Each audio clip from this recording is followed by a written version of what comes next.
अगर आप ऐसे गियर स्टिक पर हाथ रख के चलाते हो तो उससे आपकी जो गियर की लाइफ है वो कम होगी। बिल्कुल भी नहीं ऐसा, 1% भी नहीं। मैं आपको बताता हूँ क्यों। हेलो गाइस, चिन्नी जंगीर की इस वीडियो में आप सभी का स्वागत है। और आज की इस वीडियो में आपको बताऊंगा कुछ ऐसे मिथ्स जो कि बिगिनर ड्राइवर सोचते हैं और कुछ प्रो ड्राइवर्स भी इनमें से कुछ मिथ सोचते हैं। तो चलिए शुरू करते हैं। सबसे पहला मिथ ये है कि जो बिगिनर ड्राइवर्स होते हैं वो ये सोचते हैं कि गाड़ी को आपको सुबह स्टार्ट करके रखना है 2-3 मिनट आइडल पे।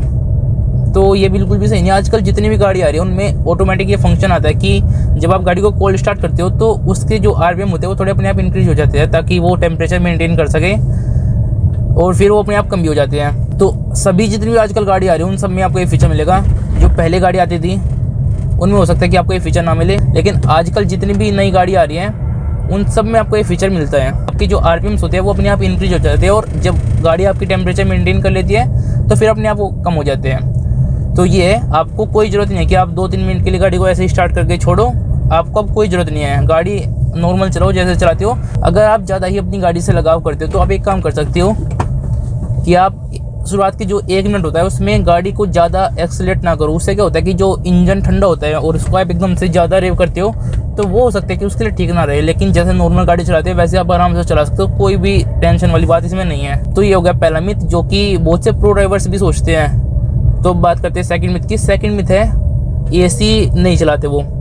मतलब जैसे आप हाईवे पे चल रहे हो, आपकी स्पीड अच्छी खासी है, 70-80 की आपकी स्पीड है या इससे भी ज़्यादा, तो वहाँ पे वो क्या करते हैं कि अच्छी हवा तो आ रही है बाहर से, शीशे डाउन कर लेते हैं और बाहर से हवा आने देते हैं, एसी नहीं चलाते हैं। वो सोचते हैं कि एसी से क्या होगा कि हमारी गाड़ी का माइलेज कम हो जाएगा। तो ऐसा बिल्कुल भी नहीं है, बहुत बड़ा मिथ है। अगर आप हाईवे पे चल रहे हो तो आपकी स्पीड मिनिमम 70-80 के करीब की तो होगी ही, और वहाँ पर 70-80 की स्पीड पे आप विंडोज डाउन करके चल रहे हो तो क्या होगा कि एयर अंदर आएगी विंडो के थ्रू, और उससे क्या होगा कि आपकी गाड़ी पे एक फोर्स लगेगा, पूरी गाड़ी के अंदर हवा आ जाएगी और एक फोर्स लगेगा, उससे आपकी गाड़ी का जो मोमेंटम है वो टूटेगा, यानी कि आपकी गाड़ी की स्पीड कम होगी। आपकी गाड़ी की स्पीड के अगेंस्ट एक फोर्स लगेगा। आप सोचिए, आपकी विंडोज डाउन है, गाड़ी में हवा आ रही है और वो आपकी गाड़ी के पीछे जाके लग रही है, ऐसे खिड़की से आ रही है और पीछे बूट में जाके लग रही है, तो बूट पे धक्का लगा रही है हवा, यानी कि बूट को आगे बढ़ने से रोक रही है। तो उससे और आपकी गाड़ी की स्पीड पे तो फ़र्क पड़ेगा, तो वहाँ से आपकी गाड़ी की माइलेज डाउन होती है। तो जब भी आप हाईवे चल रहे हो, ये मैं ऐसे नहीं कह रहा कि आप सब जगह एसी चला के चलो, वो नहीं कह रहा मैं, लेकिन अगर आप हाईवे पे चलते हो और एसी चला के चलते हो तो उससे क्या होगा कि आपकी गाड़ी की जो फ्यूल एफिशिएंसी है वो कम नहीं होगी, वो जितना आप शीशे खोल के चलोगे उतनी ही रहेगी, मतलब ज़्यादा कुछ फ़र्क नहीं आएगा। तो अगर आप शीशे डाउन करके चलाते हो तो भी आपकी वही माइलेज आनी है, अगर आप शीशे बंद करके चलाते हो और एसी चलाते हो तो भी आपकी वही माइलेज आनी है। अगर आप हाईवे पे चल रहे हो, यानी कि हाई स्पीड पे आप थोड़ा चल रहे हो, तो ये कुछ बात है, ये भी एक मिथ है जो कि बहुत से लोग मानते हैं अभी भी कि एसी चलाने से उनकी माइलेज कम हो जाएगी हाईवेज पर। और हाईवेज पर अगर आप 100-120 की स्पीड पर चला रहे हो तो फिर तो बहुत ही ज़्यादा आप गलत कर रहे हो अगर आप एसी नहीं चला रहे हो और शीशे डाउन करके चल रहे हो। माइलेज आपकी कब बढ़ेगी? अगर आपकी चारों विंडोज ऊपर है और आपने एसी नहीं चला रखा है, तब आपकी गाड़ी की माइलेज इंक्रीज होगी। उससे क्या होगा कि क्योंकि आपकी गाड़ी के अंदर तो हवा ही नहीं रही तो उससे माइलेज इंक्रीज होगी। लेकिन आप ऐसा नहीं कर सकते क्योंकि गाड़ी के अंदर बहुत ज़्यादा गर्मी हो जाएगी, तो वो बिल्कुल भी ठीक नहीं रहेगा। तो चलिए बात करते हैं तीसरे मिथ की। तीसरा मिथ है कि बहुत से लोग सोचते हैं कि अगर वो अपनी गियर स्टिक पे हाथ रख के ऐसे चलाएंगे तो उससे उनके जो गियर्स हैं, उनके तीत है जो वो घिसेंगे, यानी कि उन पे लोड पड़ेगा, एक्सेस लोड। बिल्कुल भी ये सही बात नहीं है। ये क्यों सही नहीं है मैं आपको बताता हूँ, क्योंकि आपको इस गियर स्टिक का मैकेनिज्म अभी नहीं पता है। मैं आपको इसका मैकेनिज्म बता दूँ पहले, फिर आप कहोगे कि ये तो बिल्कुल बेवकूफ़ बनाने वाली बात है। और ये हो सकता है कि आप भी मानते हो कि अगर आप ऐसे गियर स्टिक पर हाथ रख के चलाते हो तो उससे आपकी जो गियर की लाइफ है वो कम होगी। बिल्कुल भी नहीं ऐसा, 1% भी नहीं। मैं आपको बताता हूँ क्यों। और मैं ये नहीं कह रहा कि आपको गियर स्टिक पे हाथ रख के चलाना चाहिए, मैं ये नहीं कह रहा। मैं कह रहा हूँ इससे आपके गियर की लाइफ कम नहीं होती। मान लीजिए आप ट्रैफिक में चला रहे हो, आपको बार बार गियर चेंज करना पड़ रहा है। मान लीजिए आप ज़रा सा ट्रैफिक चला, फर्स्ट गियर फिर सेकंड और फिर रुक गया, तो वहाँ पे आप इस पर हाथ रख सकते हो। ऐसी कोई दिक्कत नहीं कि आपका गियर बिल्कुल फूक जाएगा, बिल्कुल भी कोई इसमें नुकसान नहीं होगा। मैं आपको बताता हूँ क्यों। तो चलिए एक बार हम गाड़ी यहाँ पे रोक लेते हैं।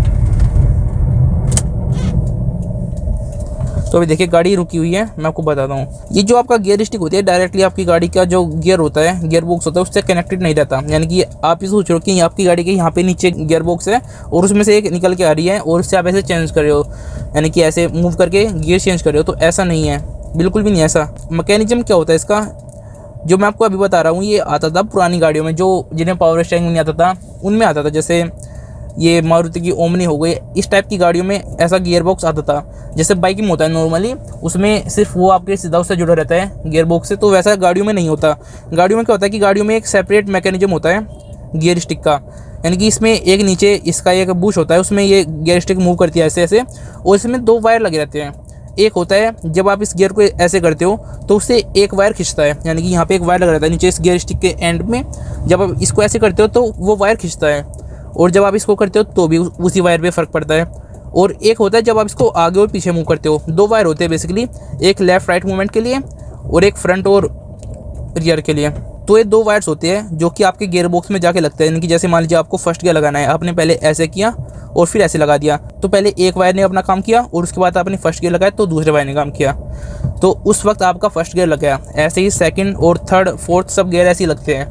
और ऐसे में कोई तीसरा वायर नहीं होता कि अगर आप इस पे ऊपर हाथ रख लेते हो तो उससे इस पे दबाव पड़ेगा और इससे वो वायर खींचेगा और उस वायर से आपका गियर बॉक्स पे जो गियर्स होते हैं उनमें फ़र्क पड़ेगा। तो ऐसा कोई इसमें वायर नहीं होता, ये मजाक की बात है। लेकिन बस 2 ही वायर होते हैं, एक लेफ्ट और राइट के लिए और एक फ्रंट और बैक के लिए, ये सिर्फ 2 ही वायर होते हैं। तो ऐसा कोई तीसरा वायर गाड़ी में नहीं होता, ये सिर्फ मजाक के लिए मैं कह रहा था। सिर्फ 2 वायर्स होते हैं, एक लेफ्ट और राइट के लिए और एक फ्रंट और बैक के लिए। तो ये सिर्फ 2 वायर्स होते हैं। अगर आप इसके ऊपर हाथ रख लेते हो तो उससे क्या हो सकता है, ज़्यादा से ज़्यादा जो उसका बुश है जिसमें आपकी गियर स्टिक मूव करती है वो हल्का फुल्का ज़्यादा गिर सकता है, क्योंकि आप उस पर एक्सेस लोड दे रहे हो। लेकिन आपके गियर बॉक्स में कोई भी डैमेज नहीं होगा, बेफिक्र रहिए। अगर आप कभी ऐसे रख लेते हो तो कोई दिक्कत वाली बात नहीं है।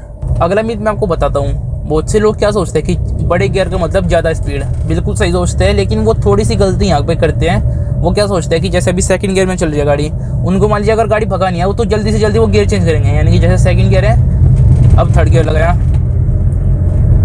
फोर्थ गियर, 40 की स्पीड है, फोर्थ गियर लगा दिया, और 40 के ऊपर अब 50 पे फिफ्थ गियर। अब वो सोच रहे हैं कि मेरी गाड़ी अब रॉकेट बन जाएगी, तो ऐसा नहीं है। हायर गियर्स में स्पीड तो ज़्यादा होती है लेकिन टॉर्क कम होता है, तो इस तरीके से आपकी जो स्पीड है वो बहुत धीरे धीरे बढ़ेगी। यानी कि आपका एक्सेलरेशन फास्ट हुआ ही नहीं, तो आपको जल्दी जल्दी गियर नहीं बदलने, आपको आरपीएम खींचना है थोड़ा। यानी कि जैसे मैं आपको बताता हूँ, जैसे 40 की स्पीड है, यहाँ पे आप थर्ड गियर लगाइए और अब देखिए अब एक्सेलरेशन आपका ज़्यादा रहेगा।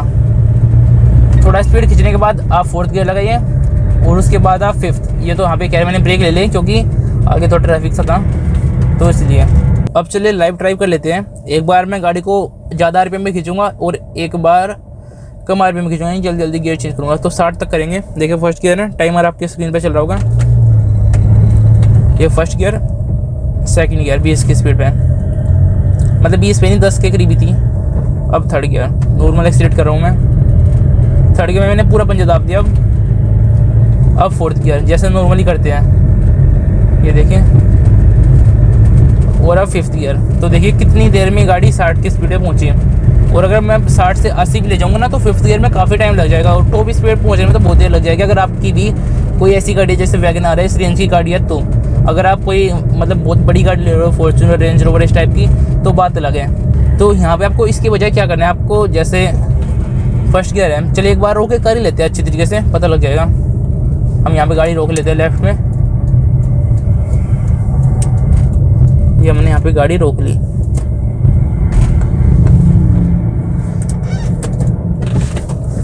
तो अब चलिए चलते हैं। मैं अब की बार स्पीड ज़्यादा खींचूंगा फर्स्ट गियर में। देखिए टाइमर स्टार्ट, 20 की स्पीड में मैंने सेकंड गियर लगाया और अब देखिए मैं सेकंड गियर में ही 60 पहुँचा दूँगा।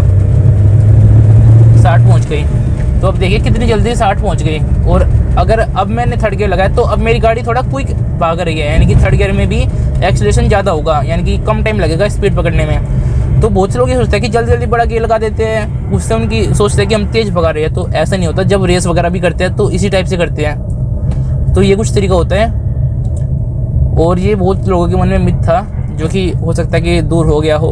और अगर आपको वीडियो पसंद आई तो वीडियो को एक लाइक जरूर करते जाना और चैनल को सब्सक्राइब कर लीजिए और बेल नोटिफिकेशन ऑन कर लीजिएगा। ऐसी और अच्छी वीडियो जो आपके लिए आती रहेंगी। तो चलिए गाइस, मिलते हैं आपसे किसी और वीडियो में। Thank you so much watching, bye.